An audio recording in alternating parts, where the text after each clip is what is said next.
يضلله فلا هادي له ونشهد أن لا إله إلا الله وحده لا شريك له ونشهد أن سيدنا وحبيبنا ومولانا محمدا عبد الله ورسوله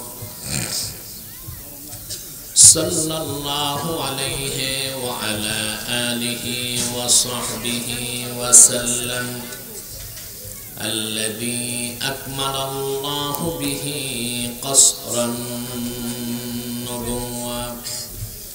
أي ختم الله به النبوة وحكم لا نبي بعده وأعلن في القرآن بالبرهان أن محمدا صلى الله عليه وسلم خاتم النبيين والمرسلين الذي أرسله بالحق بشيرا ونذيرا وداعيا إلى الله بإذنه وسراجا منيرا فقد قال الله تعالى في كلامه المجيد والفرقان الحميد أعوذ بالله من الشيطان الرجيم بسم الله الرحمن الرحيم إن الدين عند الله الإسلام صدق الله العظيم وصدق رسوله النبي الكريم ونحن على ذلك من الشاهدين والشاكرين والحمد لله رب العالمين إن الله وملائكته يصلون على النبي يا أيها الذين آمنوا صلوا عليه وسلموا تسليما اللهم صل على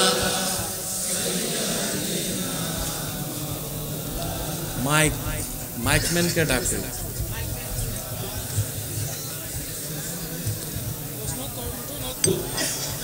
mic setting হয় নাই محبت پرن اللهم صل على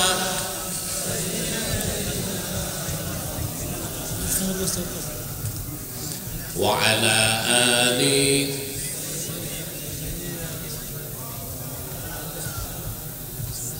فهو الذي تم معناه وصورته ثم اصطفاه حبيبا بارئ النسم اللهم صل على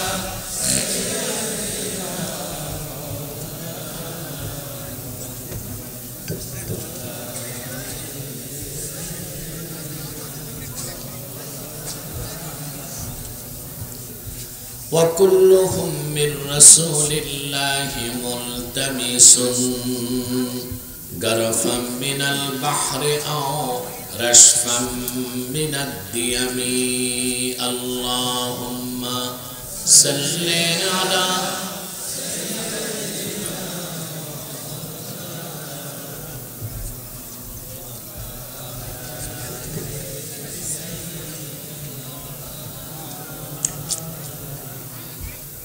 محمد رسول الله صلى الله عليه وسلم ختم الله به النبوة وحكم لا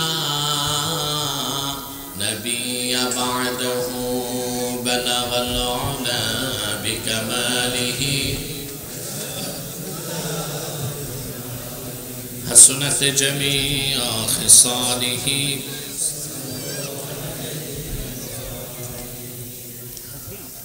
পুকুরিয়া নতুন পাড়া মসজিদে মদিনা ও সিরাজুল ইসলাম মাদ্রাসার উদ্যোগে আয়োজিত ষষ্ঠ বার্ষিক সিরাতুন নবী সাল্লাল্লাহু আলাইহি সাল্লাম ও আন্তর্জাতিক কেরাত মাহফিলের সম্মানিত সভাপতি জনাব মাওলানা নূর আহমদ বারাকাল্লাহু ফি উমরিহি, উপস্থিত আজকে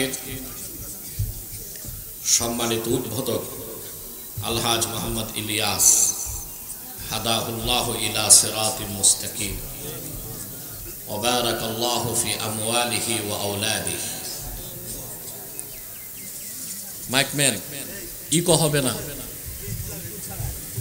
ইকো বন্ধ করো, ফ্যানটাও থাক, আপাতত ফ্যান থাক, ফ্যান থাকবে, ইকো চলবে না। উপস্থিত আমার উলামায়ে কেরাম, তুলাবায়ে ইজাম, দুপুরবেলা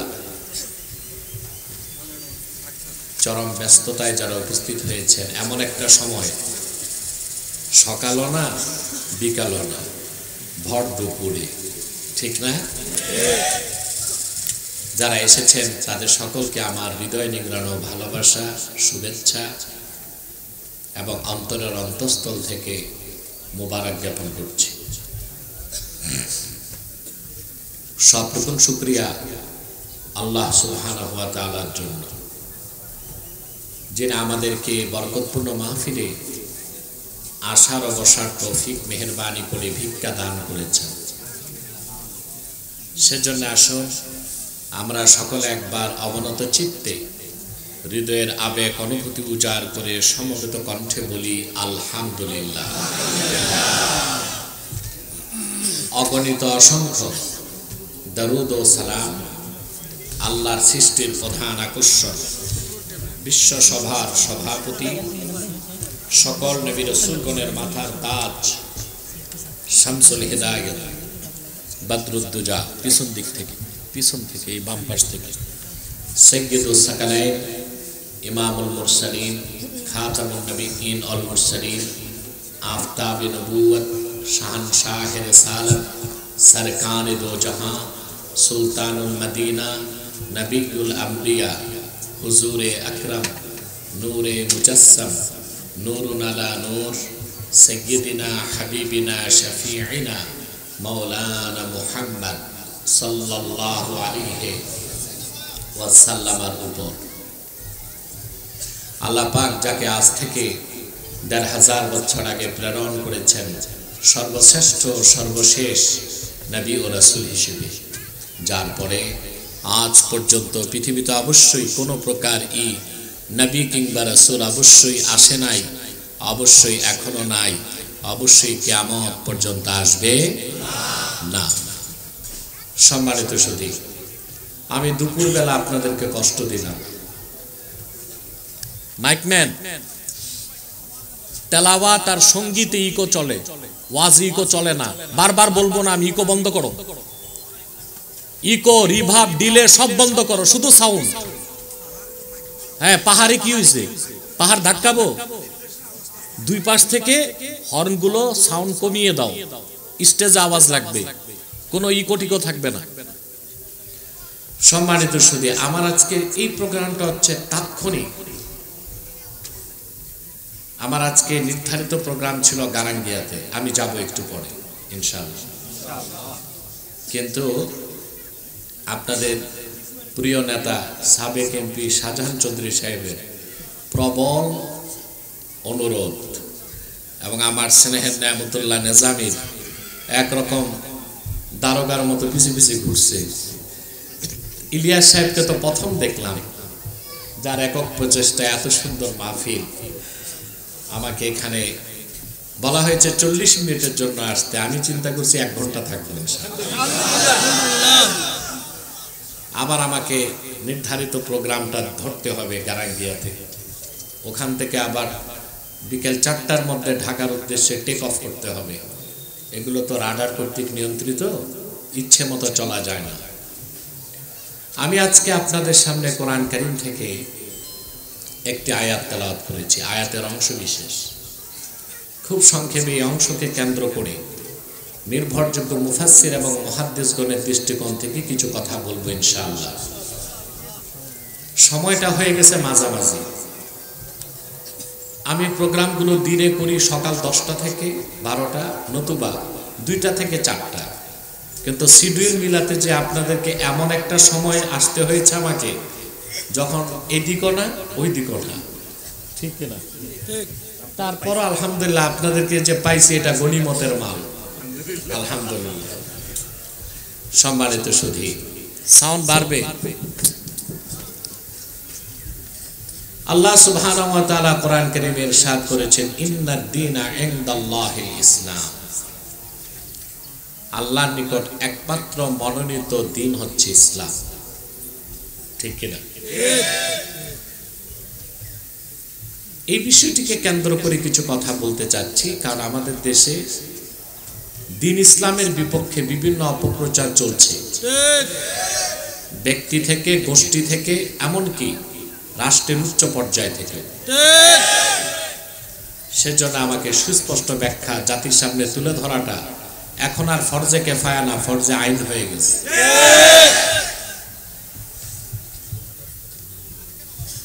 আল্লাহ পাক বললেন দিন হচ্ছে আল্লাহর কাছে ইসলাম, একমাত্র আল্লাহর মনোনীত দিন ইসলাম। সুবহানাল্লাহ। দিন শব্দের অর্থ কি, ব্যাখ্যা কি, সংক্ষেপে আমরা শুনব। আল্লাহ সুবহানাহু ওয়া তাআলা কয়েকটি বিষয়কে কোরআন কারীমে দিন বলেছেন। যেমন কর্মফলকে আল্লাহ দিন বলেছেন। আল্লাহ রাব্বুল আলামিন বলেন, আলহামদুলিল্লাহি রাব্বিল আলামিন আর রহমানির রহিম মালিকি ইয়াউমিদ্দিন। মালিকি ইয়াউমিদ্দিন, মালিকি ইয়াউমিল জাযা।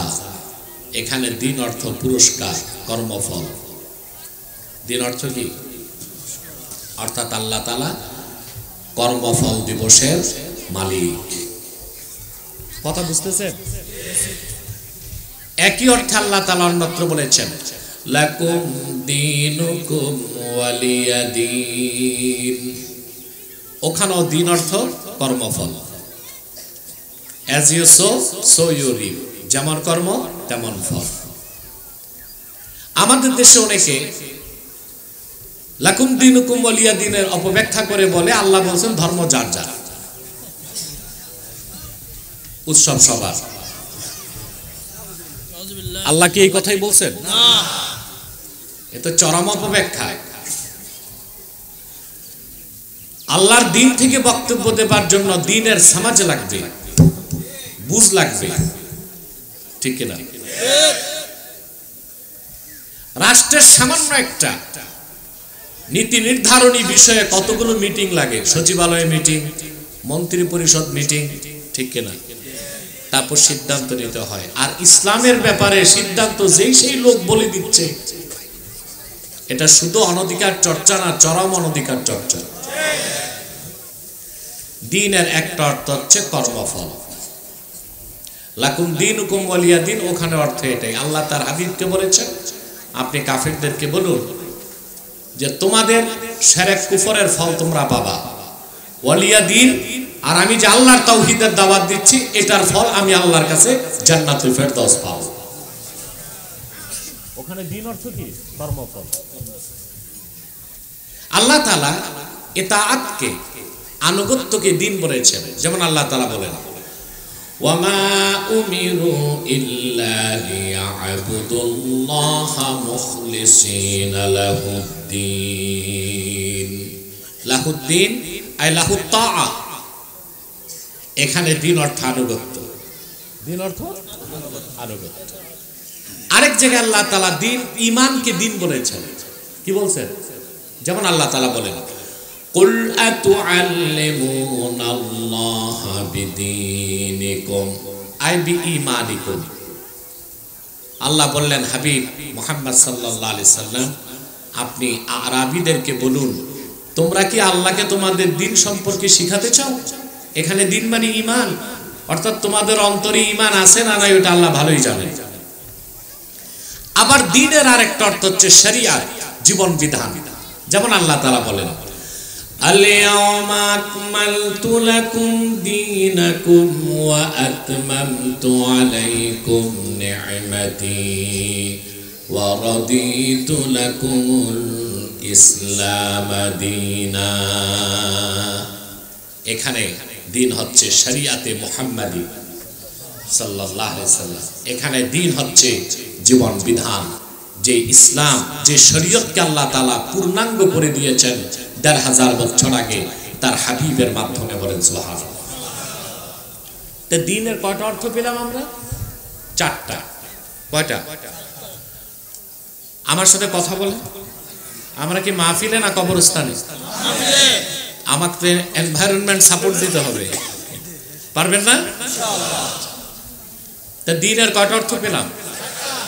আল্লাহ তার হাবিব মুহাম্মদ সাল্লাল্লাহু আলাইহি ওয়াসাল্লামকে প্রেরণ করে জীবন বিধান দ্বীন ইসলামকে পরিপূর্ণ করে দিয়েছেন ১৫০০ বছর আগে। বলেন সুবহানাল্লাহ। আল্লাহ ঘোষণা দিলেন আল-ইয়াওমা আকমালতু লাকুম দীনাকুম, এই আয়াতের মাধ্যমে। বলেন সুবহানাল্লাহ। আল-ইয়াওমা আকমালতু লাকুম দীনাকুম, এই আয়াতের ব্যাখ্যায় ফজিলতে সুনান তিরমিজিতে একটা হাদিস এসেছে। ওয়ান আব্দুল্লাহ ইবনে আব্বাস রাদিয়াল্লাহু তাআলা আনহুমা আন্নাহু ক্বারাআ আল-ইয়াওমা আকমালতু লাকুম দীনাকুম ওয়া আতমামতু আলাইকুম নি'মাতি ওয়া রাদিতু লাকুমুল ইসলাম দীনা। আব্দুল্লাহ ইবনে আব্বাস রাদিয়াল্লাহু তাআলা আনহুমা তিনি একদিন সূরা মায়দা তেলাওয়াত করছিলেন। যখন তিনি আল-ইয়াওমা আকমালতু লাকুম দীনাকুম এই আয়াত পড়তে লাগলেন, ওনার সামনে বসে থাকা এক ইহুদি আলেম বসার থেকে দাঁড়ায় গেল। সুবহানাল্লাহ। হাদিস থেকে এতটুকু বোঝা যায় ১৫০০ বছর আগে ইহুদিরাও কোরআন তেলাওয়াত শুনত। কোরআন গ্রহণ না করলেও শুনতে মজা পাইত। আর আমার দেশে এমন কিছু মুসলিম নামধারী আছে ইহুদির চেয়েও খারাপ, কোরআন শরীফ মানবে তো দূরে থাক, শুনতেও চায় না। আছে না? কোরআন শরীফের তাফসীর মাহফিল করবেন, শর্ত দিবে ৩৪টা। আর এই যে আজকে ১৪ ফেব্রুয়ারি 15 গতকাল গেছে বিশ্ব বেহায়া দিবস। ভালোবাসার এত টান পড়ছে বাংলাদেশে যে ভালোবাসা এখন ভালোবাসার জোয়ার বইয়ে দিতে বিশ্ব ভালোবাসা দিবস নামের বিশ্ব বেহায়া দিবস পালন করতে হবে। এখন চেতনাধারীরা কোথায়? যারা কোথায় কোথায় চেতনা করে। ৩০ বছর আগেও তো ভালোবাসা দিবস বাংলাদেশে পালন করা হয় নাই। এটা তো বাঙালি সংস্কৃতি না, এটা পশ্চিমা খ্রিস্টানদের সংস্কৃতি। এই ক্ষেত্রে বিশ্ব ভালোবাসা দিবস পালন করলে বাঙালি সংস্কৃতি আর নাজায়েজ হয় না। তারপর আবার নতুন করে ওনারা 31st নাইট শুরু করছে, ঠিক কিনা? ইংরেজি বর্ষবরণ অনুষ্ঠান, এটাও কি বাঙালি সংস্কৃতি? শুধুমাত্র ইসলাম ও মুসলমানের নাম থাকলেই সংস্কৃতি যায় আর মৌলবাদের হিড়িক উঠে, মৌলবাদের আওয়াজ ওঠে। আর ইসলাম ছাড়া খ্রিস্টানদের সংস্কৃতি, হিন্দুদের সংস্কৃতি, পশ্চিমাদের সংস্কৃতি আমার জাতি গা ভাসিয়ে দিচ্ছে। তাতে তথাকথিত প্রজন্ম চেতনাধারী, স্বাধীনতার চেতনাধারী কিংবা বাঙালি সংস্কৃতির যারা ইজারা গ্রহণ করেছে তাদের সমস্যা হয় না। মূল দুশ্মনীটাই ইসলাম ও মুসলমানের সাথে, ঠিক কিনা? প্রিয় ভাইরা, আপনার ১৫০০ বছর আগে কাফির মুশরিক ইহুদিরাও কোরআন শরীফ শুনতে মজা পেত। আর আমার দেশে এমন কিছু মুসলিম নামধারী আছে কোরআন শরীফের আওয়াজ ভালো লাগে না, তাফসীর মাহফিল ভালো লাগে না, জিকির ফিকির ভালো লাগে না, রবীন্দ্রসঙ্গীত ভালো লাগে, ঠিক কিনা? আমার দৃষ্টিতে ওইসব ইহুদির চেয়ে এই মুসলিম নামধারী মুনাফিকগুলো আরো খারাপ, আরো নিকৃষ্ট। একমত আমার সাথে? হযরতে আব্দুল্লাহ বিন আব্বাস তেলাওয়াত করছেন, বসার থেকে ইহুদি দাঁড়ায় গেছে। সুনান তিরমিজিতে নামটা আসে নাই, আহমদ বিন হাম্বল তার মুসনাদে নাম উল্লেখ করছেন। লোকটা ছিল কাবুল আহবার। মদিনা মুনাওয়ারাতে ১৫০০ বছর আগে ইহুদিদের সবচেয়ে বড় আলেম হযরত ওমর রাদিয়াল্লাহু তাআলা আনহুর কাছে উনি ইসলাম গ্রহণ করেছিলেন। ফান্নুল আফনান ফি উলুমিল কোরআন, উলুমুল কোরআনের এই কিতাবে এসেছে তাবিনগণের মধ্যে শ্রেষ্ঠ মুফাসসির ছিলেন ৪ জন। কয়জন? ওয়াহাব বিন মুনাব্বিহ, হাসান আল বসরি, ইমাম মুজাহিদ আর এই কাবুল আহবার। কয়জন ছিলেন? কাবুল আহবার তখনও মুসলমান হন নাই, ইহুদি। কোরআন শরীফের আল ইয়াউমা আকমালতু লাকুম দীনাকুম আয়াত শুনে বসার থেকে দাঁড়ায় গেছে। সুবহানাল্লাহ বলবেন না? আব্দুল্লাহ বিন আব্বাসকে বললেন, লাউ নাযালাত হাযিহিল আয়াতু আলাইনা লাত্তাখাযনা যালিকাল ইয়াউমা ঈদা। আব্দুল্লাহ বিন আব্বাস, এত চমৎকার আয়াত কোরআন শরীফে আছে, আগে কোনোদিন শুনি নাই। এই রকম একটা আয়াত যদি আমাদের নবী মুসার উপর আল্লাহ নাজিল করতেন, খুশির চোটে আয়াত নাজিলের দিনটারে ঈদের দিন বানায় নিতাম। সুবহানাল্লাহ। আব্দুল্লাহ বিন আব্বাস জবাব দিলেন, ক্বালা ইন ওয়াল্লাহি ইন্নাহা নাযালাত আলা রাসূলিল্লাহি সাল্লাল্লাহু আলাইহি ওয়াসাল্লাম ফি ইয়াউমি ঈদাইন, ইয়াউমে আরাফাতা ওয়া ইয়াউমি জুমআ। আব্দুল্লাহ বিন আব্বাস বললেন, আল্লাহর কসম করে বলছি রে ইহুদি, তুমি জানো না এই আয়াতটা আল্লাহর আখিরি নবী মুহাম্মদ সাল্লাল্লাহু আলাইহি সাল্লামের উপর নাজিল হয়েছে এমন এক দিন, যেই দিন ডবল ঈদ হয়েছে। দিনটা ছিল জুমার দিন, দিনটা ছিল হজের দিন। বলেন সুবহানাল্লাহ। এত বড় আয়োজনে মাইকের এই অবস্থায় ১.৫ ব্যাটারি দিয়া চলবে? আন্তর্জাতিক কারি সাবরা এসে তো ওরে বদদোয়া দিবে। সাউন্ড সেটিং করো।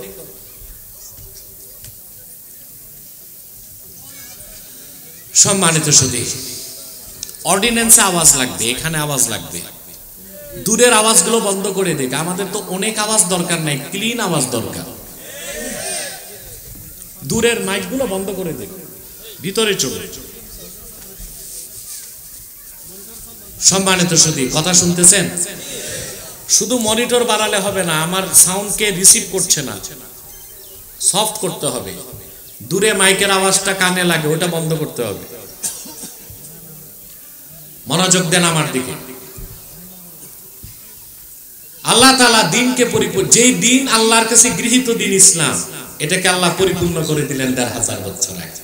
সুবহানাল্লাহ বলবেন।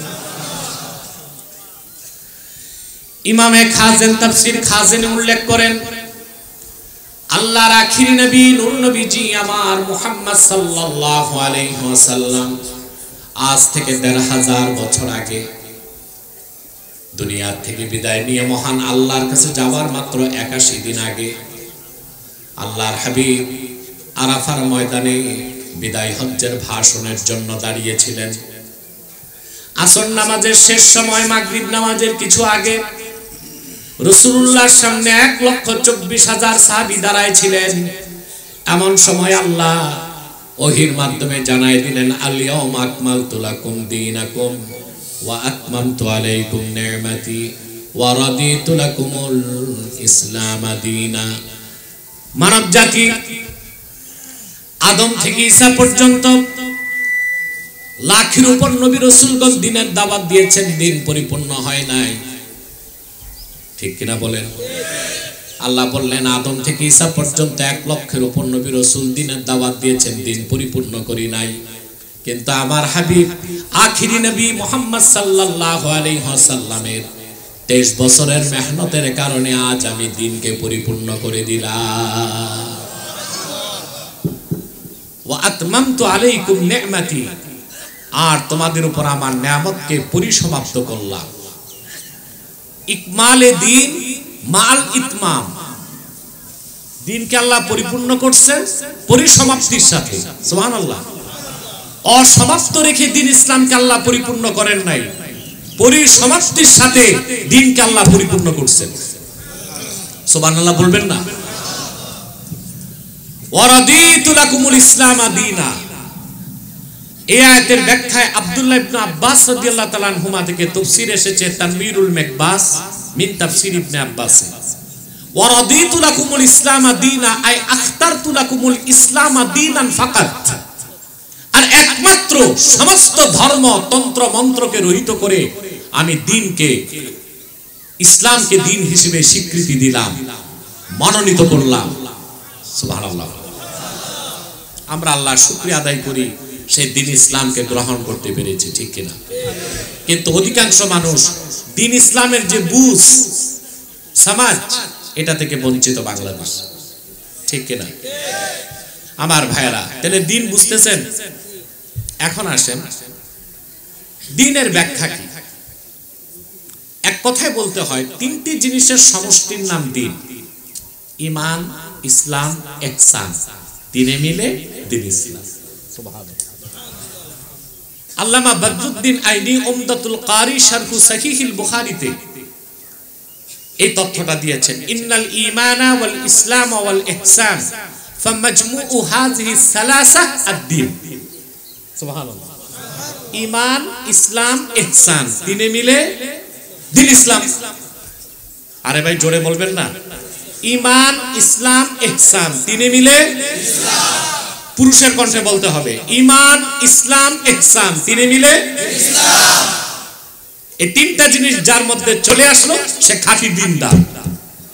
সুবহানাল্লাহ। এখন আসেন, আপনারা বসেন। এই তিনটা বিষয়ের সংক্ষিপ্ত সংজ্ঞা না দিলে আমার আলোচনা অপরিপূর্ণ থাকবে। বলবো? ধৈর্য আছে? ঘুম আছেন? সম্মানিত সুধী, প্রথম হচ্ছে ঈমান। প্রথম কি? ইসলামের শুরুটাই তো ঈমান দিয়ে। যারা আমাদেরকে নসিহত খয়রাত করে, সূরা ফাতিহার তরজমা জানে না, নসিহত খয়রাত করে যে কে মুসলিম কে অমুসলিম আপনারা বলার কি, তাদের নিজেদেরই ঈমান নাই। নিজেদেরই ঈমান নাই। সংবিধান যদি তোমাকে এই অধিকার দেয় কে রাষ্ট্রদ্রোহী কে আর দেশপ্রেমিক তা বলার, আল্লাহ কোরআন আমাকে অধিকার দিয়েছে কে মুসলিম কে অমুসলিম তা বলার। সংবিধান দিয়ে তো সব করো, কে রাষ্ট্রদ্রোহী কে রাষ্ট্রদ্রোহী না, কে দেশপ্রেমিক কে যুদ্ধাপরাধী, এগুলো সংবিধান দিয়ে তোমরা বের করতে পারো। সংবিধানে কি নাম লেখা আছে? কথা বলো না। সংজ্ঞায় পড়ে, সংজ্ঞা অনুযায়ী বলি, ঠিক কিনা? তো কে কাফের কে কাফের না, কে মুসলিম কে অমুসলিম তা বলার পূর্ণ অধিকার আল্লাহ উম্মতে মুহাম্মদীকে দান করছে। এই কোরআন শরীফ সাক্ষী। وَكَذَلِكَ جَعَلْنَاكُمْ أُمَّةً وَسَطًا لِتَكُونُوا شُهَدَاءَ عَلَى النَّاسِ। এই আয়াতের তরজমাটা আমরা অনেকে অমনোযোগী হয়ে করি, এজন্য তরজমার হক আদায় করি না। অধিকাংশ লোক আমরা বলি ওয়াকাযালিকা জাআলনাকুম উম্মাতাও ওয়াসাতা, আর এইভাবে আমি তোমাদেরকে মধ্যপন্থী উম্মত বানাইছি। এটা ভুল তাফসীর। তিরমিজির হাদিসে এই আয়াতের সরাসরি তাফসীর আসছে এবং 14 জন মুফাসসির একমত যে তাফসীরটা আমি শোনাচ্ছি। ওয়াকাযালিকা জাআলনাকুম উম্মাতাও ওয়াসাতা আই খিয়ারা ওয়া আদলা, অর্থাৎ তোমাদেরকে আমি শ্রেষ্ঠ জাতি, সত্যপন্থী জাতি বানাইছি, মধ্যপন্থী না। এখানে আছে একটা সূক্ষ্ম ফাঁকি। আমরা যদি বলি মধ্যপন্থী, তার মানে জিহাদ আর কেতালকে বাদ দেওয়া যায়, ঠিক কিনা? আমি ওপেন চ্যালেঞ্জ করছি বক্তাদেরকে, আপনারা একটা তরজমা দেখান মুফাসসিরদের তরজমা যেখানে কাযালিকা জাআলনাকুম উম্মাতাও ওয়াসাতা, এই ওয়াসাতার ব্যাখ্যা মধ্যপন্থী কেউ করছে, এখানে ওয়াসাতার ব্যাখ্যা খিয়ারা ওয়া আদলা, উম্মতে মুহাম্মাদী তোমাদেরকে আমি শ্রেষ্ঠ জাতি বানাইছি, সত্যপন্থী জাতি বানাইছি। সুবহানাল্লাহ। আমার এই বছর চুনুতিতে আলোচ্য বিষয় ছিল এই আয়াতের উপর ব্যাখ্যা। এই ব্যাখ্যা দেওয়ার পর কাফের মুশরিকদের গায়ে যতটুক না লাগছে মুনাফিকদের গায়ে বেশি লাগছে। একজন তো বলেই ফেললো আমার আর ঢুকতে দিবে না। আল্লাহ কয় ঠিক আছে, কে ঢুকে আর কে ঢুকবে না ফয়সালা হবে আসমানে।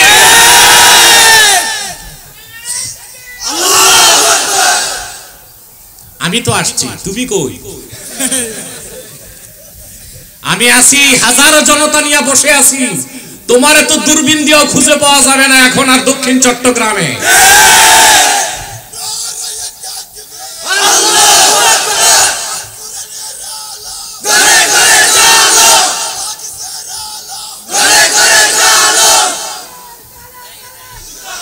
সম্মানিত সুধী, বাস বাস বাস, সম্মানিত সুধী, যে কথা বলছিলাম দাম্ভিকতার অহংকার, এটা মুমিনের চরিত্র না, এটা হামান আর ফেরাউনদের চরিত্র ছিল।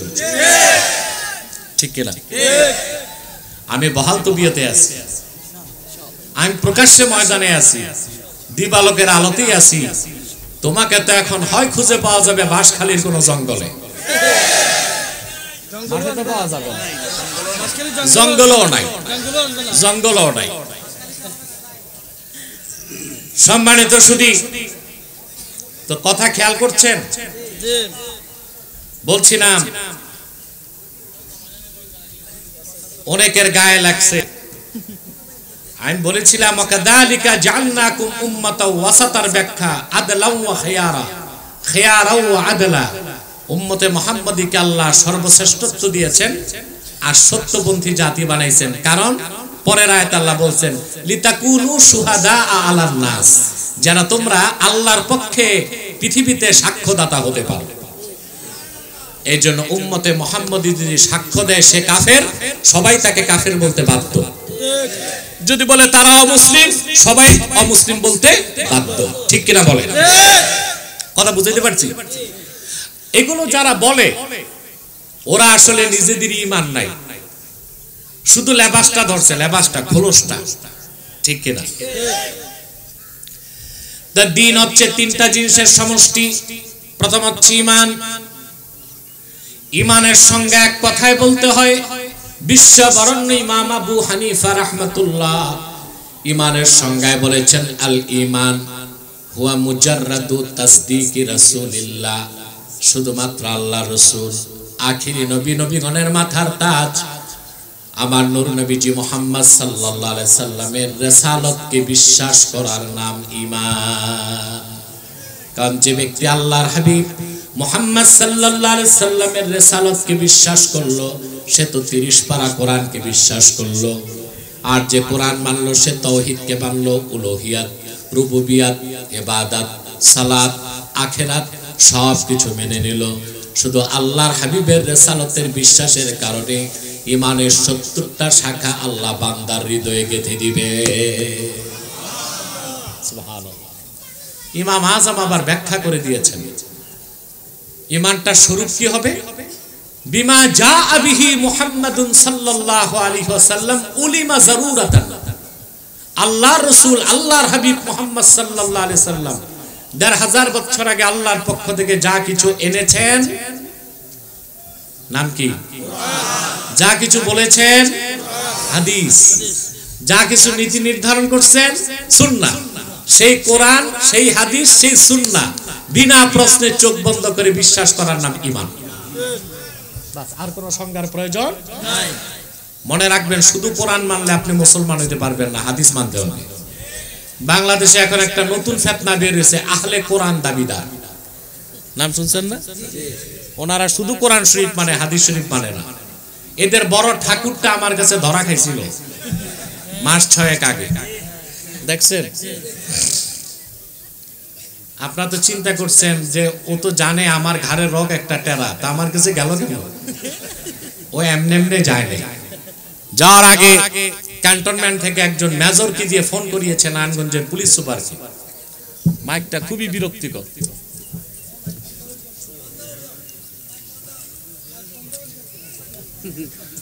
হ্যাঁ, মাইক ছাড়াই ভালো চলবে। দেখেন না কত পুরনো হরেন নিয়ে আসছে। এগুলো এখন জাদু করে পাঠায় দেওয়া দরকার, এগুলো আর চলবে না মাঠে। স্পিকার গুলো চলে নাকি?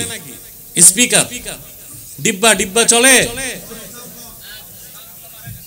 হ্যাঁ সাউন্ড বক্স গুলো বাড়াই দিলেও তো চলে।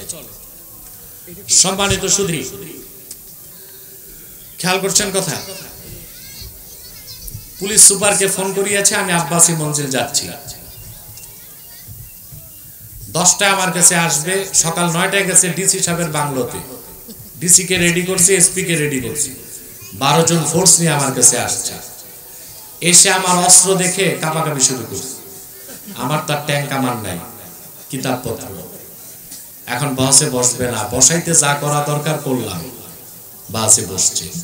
22 মিনিটের মাথায় নাকে খত দিয়া মস্তক নত করে পরাজিত হয়ে পালিয়ে গেছে। এদের কথা হচ্ছে বুখারী মুসলিম সহ সব হাদিস জাল।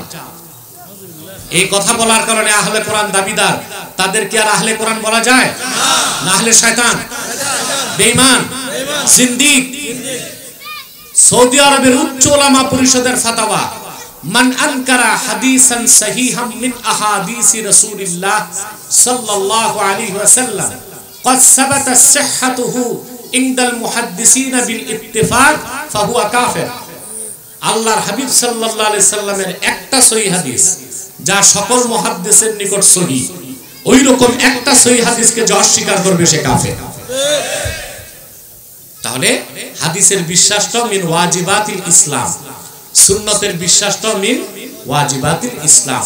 তাহলে আমরা ঈমান বুঝলাম, কথা বলেন কয়টা জিনিসের সমষ্টি? দিন 3টা। ঈমানের পর হচ্ছে ইসলাম। ইসলাম শব্দের অর্থ কি এটা বুঝতে হবে। আমাদের দেশে যারা রাজনীতিবিদ আছে না, ওনারা এসে প্রায় বক্তব্য বলে ইসলাম শান্তির ধর্ম, ওয়াজ করে, আলেমদেরকে বসায় নেতারা ওয়াজ করে বাংলাদেশে। সবচেয়ে বিরক্ত লাগে জুমার দিন ইমাম সাহেবের কাছ থেকে মিম্বরে বসায় মাইক নিয়ে বয়ান করে। আচ্ছা এখানে তো এত আলেম আছেন, বলেন তো এটা জায়েজ না না জায়েজ? কারণ 4 মাযহাবের ফতোয়া এটা। হানাফিদের মুফতাবিহি কওল, ওয়া ইযা সাইদাল ইমামু আলাল মিনবার ফালা সালাতা ওয়ালা কালামা ওয়ালা সালামা ওয়ালা রাদ্দাস সালাম। ইমাম যখন মিম্বরে বসে যায় জুমার দিন, তখন আর নামাজ পড়া যাবে না, জিকির করা যাবে না, সালাম দেওয়া যাবে না, সালামের জবাব দেওয়া যে ওয়াজিব তাও করা যাবে না।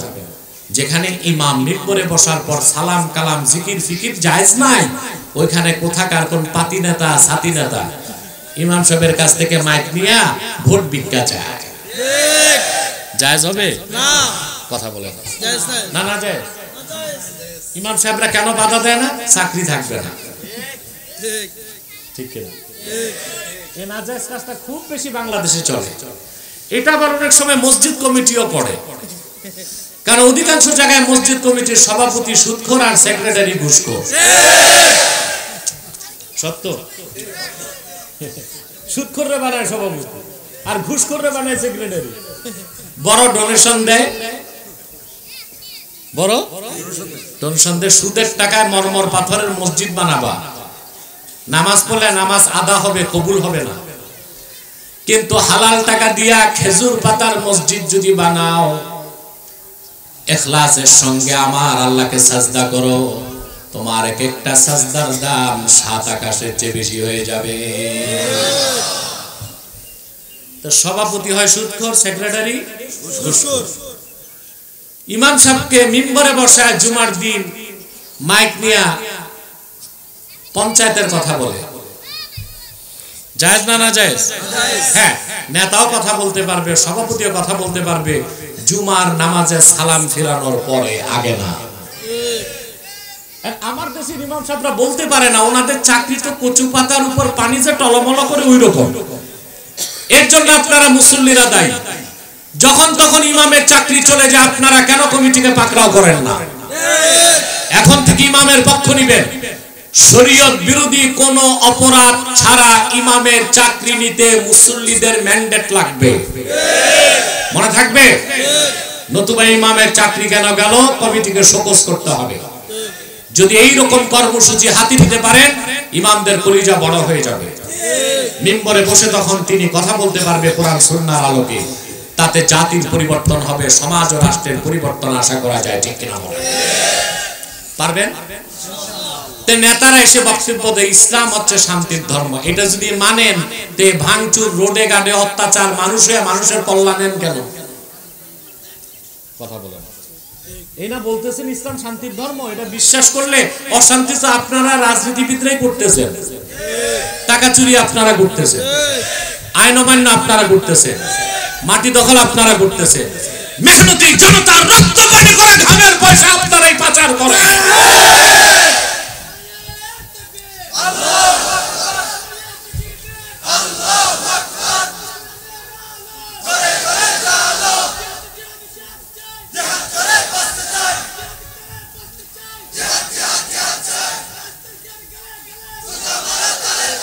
সম্মানিত সুধী, তাহলে ইসলাম অর্থ কি এবার বুঝেন, খুব সহজে বলছি।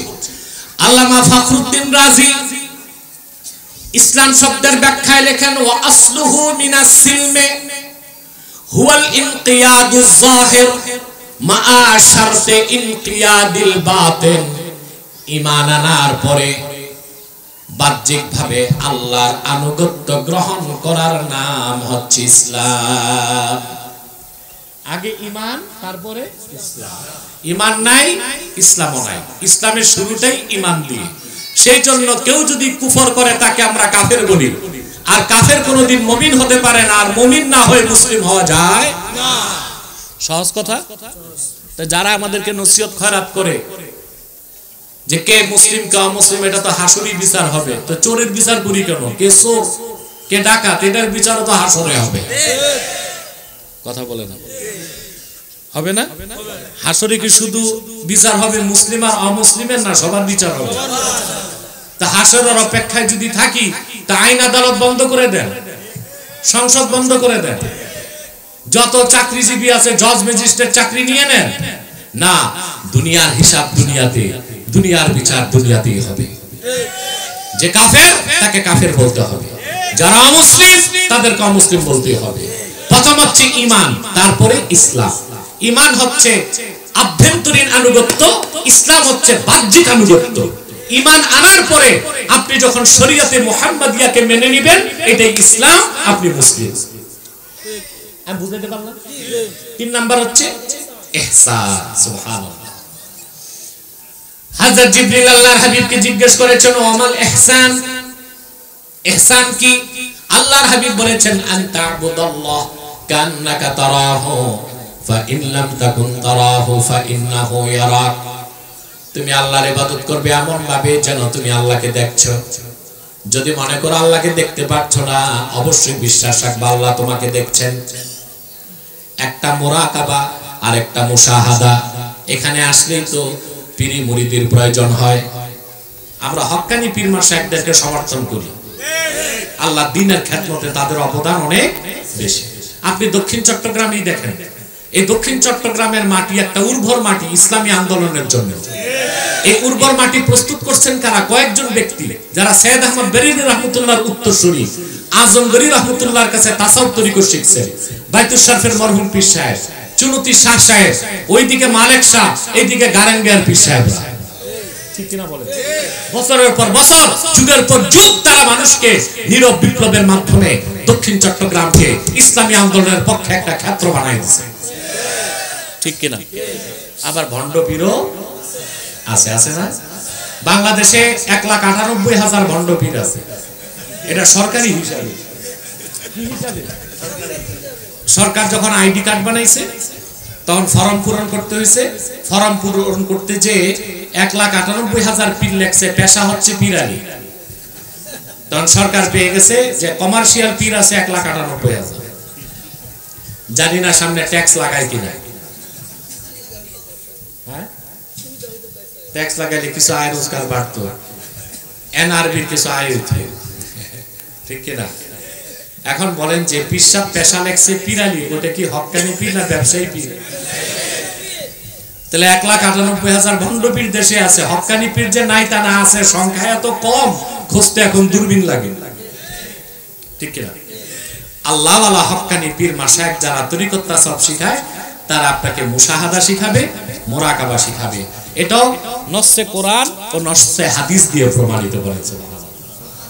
তো কয়টা জিনিস? আচ্ছা, কয়টা হলো? ঈমান, ইসলাম, ইহসান, তিনে মিলে দ্বীন ইসলাম। সুবহানাল্লাহ বলে। তা আল্লাহ পরিপূর্ণ করে দিয়েছেন ১৫০০ বছর আগে, এবং আল্লাহ স্বীকৃতি দিয়েছেন ইন্নাদ দীনা ইনদাল্লাহি ইসলাম, আল্লাহর নিকট একমাত্র মনোনীত দ্বীন হচ্ছে ইসলাম। এখন আসেন, এই দ্বীন যে একমাত্র আল্লাহর নিকট মনোনীত দ্বীন ইসলাম, এটা যারা বুঝে নেয় তারাই অসাম্প্রদায়িকতার কথা বলে। কি বলে?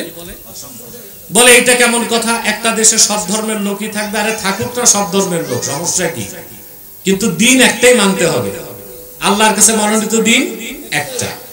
দেখুন, আমি একটু ব্যাখ্যা দিচ্ছি সংক্ষেপে, এটা তো ব্যাপক ব্যাখ্যার বিষয়, কয়েক মিনিটেই বলছি। পৃথিবীতে 3টা ধর্মকে পশ্চিমারা সেমেটিক রিলিজিয়ন্স বলে। কয়টা? সেমেটিক মানে আরবিতে আকাশকে বলে সামা, সামা থেকে সেমেটিক, অর্থাৎ পশ্চিমাদের মতে যে ধর্মগুলো আকাশ থেকে এসেছে ওগুলো সেমেটিক রিলিজিয়ন। এর মধ্যে ওরা বলে, ওরা কেন সবাই বলতে বাধ্য, ইসলাম আর আছে খ্রিস্টান আর ইহুদি, বাকি Hindu. Hindu is not a religion but a culture. Hinduism not a religion but a culture. Hindu কোনো ধর্মই না, এটা একটা সংস্কৃতি। এটা কি? এটা কোনো ধর্ম না। যে নাস্তিক সেও হিন্দু হইতে পারে। রামকৃষ্ণরে যে স্বীকার করে না সেও কি পূজা পার্বণ করলে কি হবে? আরে কথা কন, হিন্দু হইতে পারে। এটা কোনো ধর্ম, এটা একটা কালচার, এটা একটা সংস্কৃতি। কথা বুঝতে পারছেন? বৌদ্ধ, এটা তো হিন্দু ধর্ম থেকে উৎপত্তি, এটাও ওই রকমই একটা কালচার, এটার কোনো ধর্মীয় স্ট্রাকচার নাই। কথা বুঝতেছেন? তাহলে যে কথা বলছিলাম, তাহলে সেমেটিক ধর্ম বলা হয় 3টাকে, ইসলাম, এছাড়া কি খ্রিস্টান এবং ইহুদি। কথা বুঝতেছেন?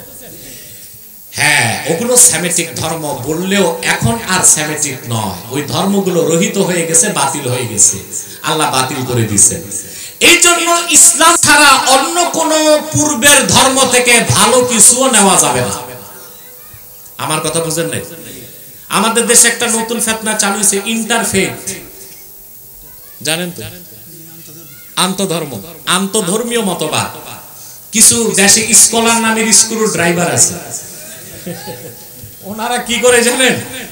লম্বা রুমাল দিয়া ঘুমটা লাগায় বসে, সাথে একটা ব্রাহ্মণ বসায়, সাথে একটা বৌদ্ধ ভিক্ষু বসায়, আর একটা খ্রিস্টান ধরে আনে বসায়। তারপরে বিশাল ফটো সেশন করে যে আমরা সব ধর্মের লোক এক জায়গায় বসছি। এটা কি ইসলামের পক্ষে কাজ হচ্ছে না বিপক্ষে? একমাত্র আল্লাহর নিকট আল্লাহর মনোনীত দ্বীন ইসলাম, এটার বিপক্ষে আপনি কাজ করছেন, ঠিক না?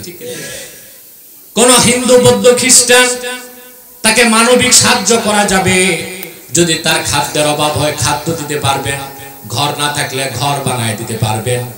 হিন্দু, বৌদ্ধ, খ্রিস্টান যদি অসুস্থ হয় তার চিকিৎসা সেবা দিতে পারবেন। মানুষ হিসেবে এতটুকু করার অধিকার ইসলাম আপনাকে দিয়েছে। কিন্তু এ আনাতুল কুফার, এ কুফরুন, কাফের মুশরিক বেঈমানদের ধর্মীয় কাজে কোনো সহযোগিতা করা যাবে না। এটা কুফর। এটা কি? এটা কি? দেশে এমনও মুসলিম নামধারী আছে, নামের আগে হাজি, নামের পরে গাজী, 5 ওয়াক্ত নামাজি, মসজিদে দৌড়ায়, ঈদগাহে দৌড়ায়, আবার সরস্বতী পূজায় হিন্দুদের পূজা মণ্ডপেও দৌড়ায়। আছে না নাই? এই নেতাগুলো আমাদের কপাল পুড়ছে, ঠিক কিনা? আমরা কিন্তু এখানে এসে ধরা খেয়ে গেছি, ঠিক না? আমাদের নেতাগুলো মুনাফিক। 2 রং ধরছে। কয় রং? 2 रंगी छोड़ दे एक रंग हो जा, सरापा मोम बनिया संग हो जा। 2 রং ছাড়ো, 1 রং ধরো। হয় তুমি মোমের মতো করে খাঁটি ইমানদার হও, নতুবা পাথরের মতো শক্ত হয়ে কাফের হয়ে যাও। কিছুটা ইসলাম, কিছুটা অন-ইসলাম। কখনো ঈদগাহ আর মসজিদে, আর কখনো পূজা মণ্ডপে। এটা মুসলমানের চরিত্র না, মুনাফিকের চরিত্র। আমাদেরকে যারা রাজনৈতিক নেতৃত্ব দিচ্ছে এদের চরিত্রগুলো তো এইরকমই, ঠিক কিনা বলেন? এরা একমাত্র দ্বীন ইসলামকে, আল্লাহর মনোনীত দ্বীন ইসলামকে গ্রহণ করে নাই। যতটুক এটা হচ্ছে ফ্যাশন। এটা কি ফ্যাশন? কখনো টুপি, কখনো তসবি, কখনো জুব্বা, ঠিক কিনা? সময় সুযোগ বুঝে আবার পৈতাও লাগায় নিবে, সময় লাগবে না, ঠিক কিনা বলেন? সম্মানিত সুধী, তাহলে খুব ভালো করে শোনেন, ইসলামের মধ্যে একমাত্র ইসলামকে অনুসরণ করতে হবে, এটাই আল্লাহর দ্বীন। এছাড়া যা আছে ওগুলো অন্যান্য যে ধর্মগুলো আকাশ থেকে এসেছিল, ইহুদি ধর্ম, খ্রিস্টান ধর্ম, ওগুলোর ভালো জিনিসও নেওয়া যাবে না, ওগুলো রিজেক্টেড। ওগুলো কি বুঝার জন্য বলছি, মুসা নবীর কাছে যখন তাওরাত এসেছিল, তখন মুসা আল্লাহর পক্ষ থেকে যে দ্বীন এনেছিলেন তা ঠিক ছিল। ঈসা নবীর কাছে যখন ইনজিল আসলো, তাওরাত রহিত হয়ে গেল, ঠিক কিনা বলেন? হযরত ঈসার দ্বীনকে আল্লাহ পৃথিবীতে প্রতিষ্ঠিত করলেন। ঈসা যখন আকাশে উঠলেন, ঈসা মুসা সহ সব দ্বীন রহিত হয়ে গেছে। আল্লাহ তার আখিরি নবী মুহাম্মদ সাল্লাল্লাহু আলাইহি সাল্লামের রক্ত ঝরা দ্বীন ইসলামকে পরিপূর্ণ করে দিলেন, দ্বীন হিসেবে স্বীকৃতি দিলেন। এই দিন থাকবে কিয়ামত পর্যন্ত। এই দিনের অনুসরণ ছাড়া মুক্তির কোনো উপায় নাই, নাজাতের কোনো উপায় নাই। আর এই দিনকে গ্রহণ করার পর পূর্বের আসমানি কোনো দিন যা বিকৃত হয়ে গেছে তার ভালো জিনিসও নেওয়া যাবে না। উদাহরণ দিচ্ছি, ওষুধ যত দামি হোক, ডেট ফেল ওষুধ খেলে রোগী বাঁচে না, মরে। ইহুদি ধর্মের ডেট ফেল হয়ে গেছে, খ্রিস্টান ধর্মের ডেট ফেল হয়ে গেছে।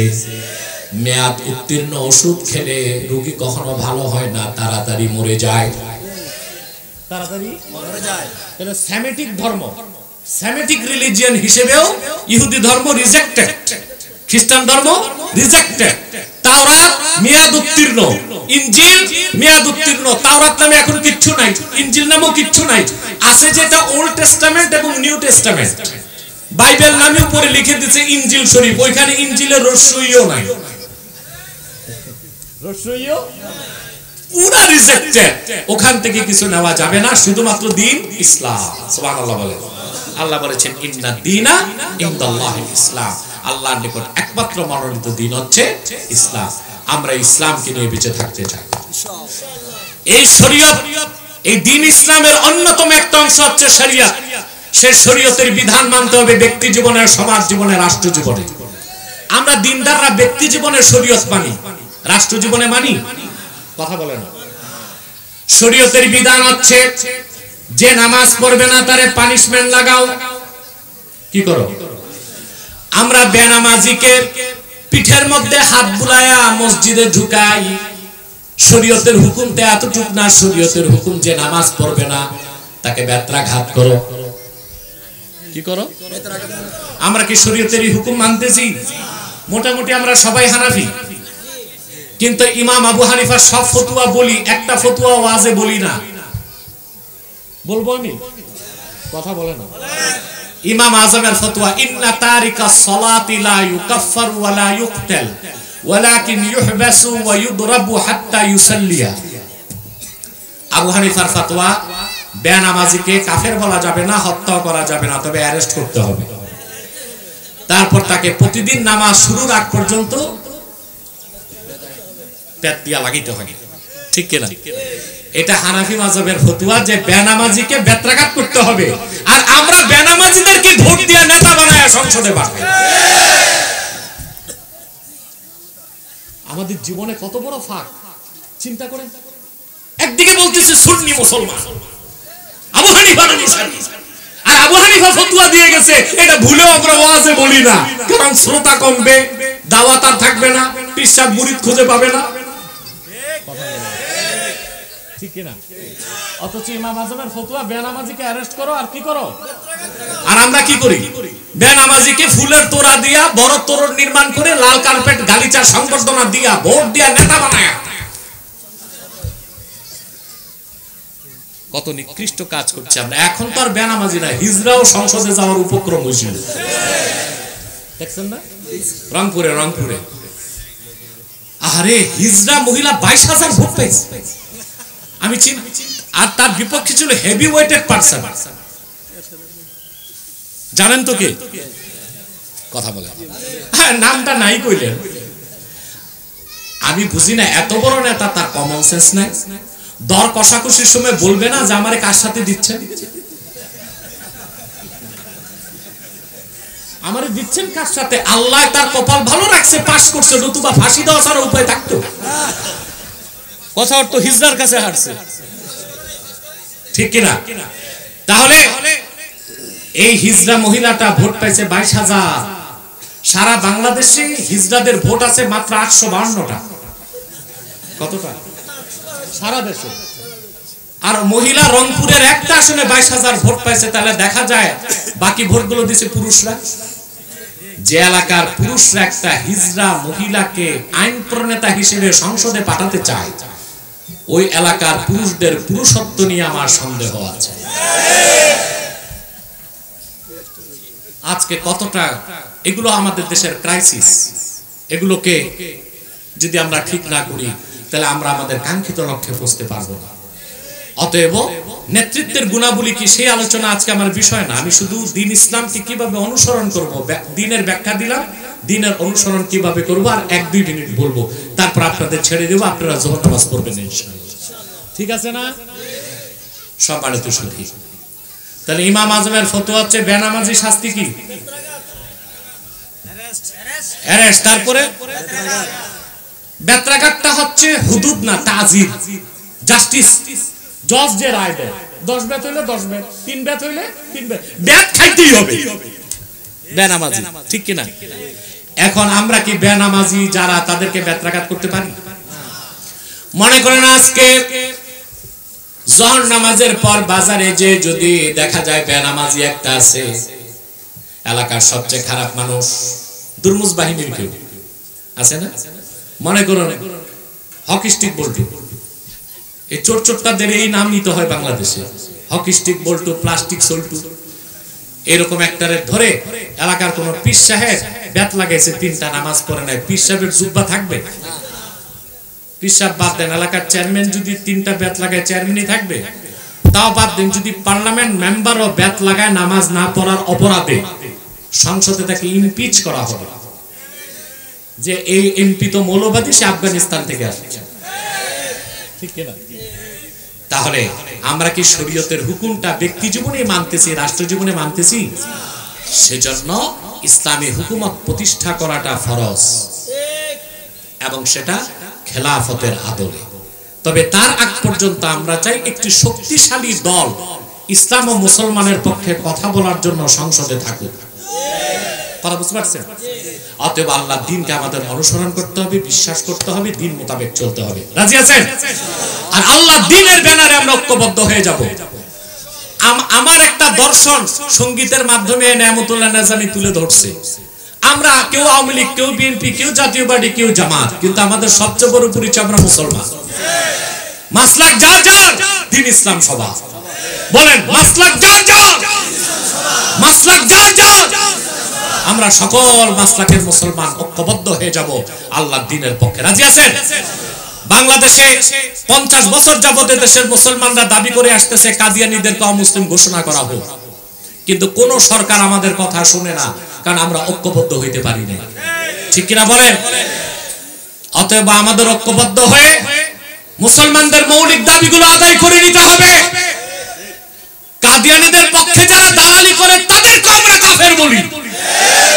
আমাদের সকল দলের মুসলমানের একটাই দাবি, অনতিবিলম্বে স্বাধীন বাংলায় শয়তান কাদিয়ানীদেরকে রাষ্ট্রীয়ভাবে অমুসলিম ঘোষণা করতেই হবে, করতেই হবে, করতেই হবে। এই দাবি আদায় যদি জানমাল দিতে হয়, কারা কারা প্রস্তুত আছেন হাত তুলে দেখেন।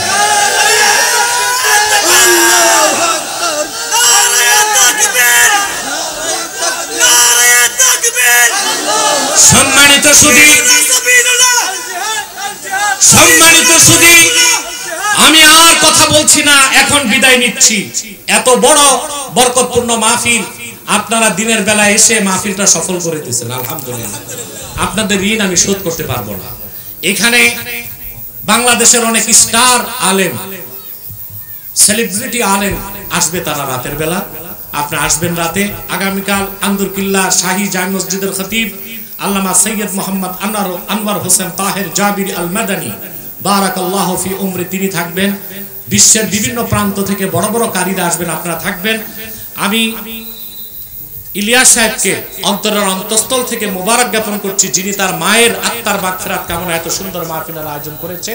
আমি বিদায় নিচ্ছি, আপনারা নামাজ পড়ে যাবেন। ওয়া আখির দাওয়ানা